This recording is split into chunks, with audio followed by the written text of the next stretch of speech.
বাংলাদেশের এক প্রত্যন্ত গ্রাম, নাম চান্দপুর। গ্রামটা চারিদিক থেকে জঙ্গলে ঘেরা, আর মাঝখানে একটা পুরনো দোতলা জমিদার বাড়ি। এই বাড়ি নাম মহাশ্মশান ভবন। শোনা যায় একসময় এক নিষ্ঠুর জমিদার বাস করতেন, নাম ছিল রায় বাহাদুর। তিনি দিনে দিনে এতটাই ভয়ঙ্কর হয়ে উঠেছিলেন যে রাতের আধারে গ্রামের নারীদের তুলে আনতেন, নির্যাতন করতেন, তাদের উপর চালাতেন যৌন নিপীড়ন। আর যাদের পছন্দ হতো না তাদের হত্যা করে পেছনের পুকুরে ছুঁড়ে ফেলতেন।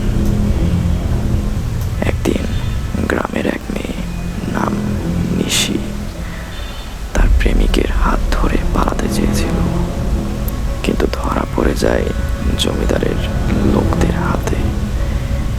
নিশিকে টেনে নিয়ে যাওয়া হয় জমিদারের ঘরে। সেই রাতে অমানসিক নির্যাতনের পর নিশি মারা যায়।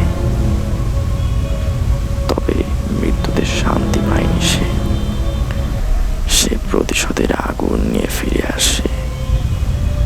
পরদিন সকালে জমিদার তার নিজের ঘরে মৃত অবস্থায় পড়েছিল, চোখ উল্টে গিয়েছিল, মুখটা হঠাৎ করে এতটাই বিকৃত হয়ে যায় যে কেউ চিনতেই পারেনি।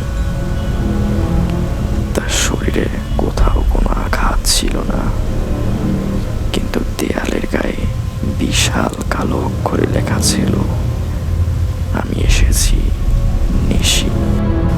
তারপর থেকে প্রতি বছর ওই দিন রাতে কেউ না কেউ নিখোঁজ হয়ে যেত। কেউ দেখেছে শাড়ি পরা এক নারী ছাদে দাঁড়িয়ে আছে, কেউ শুনেছে কান্নার আওয়াজ জঙ্গলের ভেতর থেকে ভেসে এসেছে। 20 বছর পার হওয়ার পর শহর থেকে একদল শিক্ষার্থী আসে ভূত গবেষণা করতে। তারা রাতে ক্যামেরা বসায়, রেকর্ড করে। প্রথম রাতেই ক্যামেরায় ধরা পড়ে কিছু অস্পষ্ট ছায়া, ঘড়ির কাঁটা থেমে যায়, আর এক ছাত্র আচমকা হারিয়ে যায়, তাকে আর পাওয়া যায় না।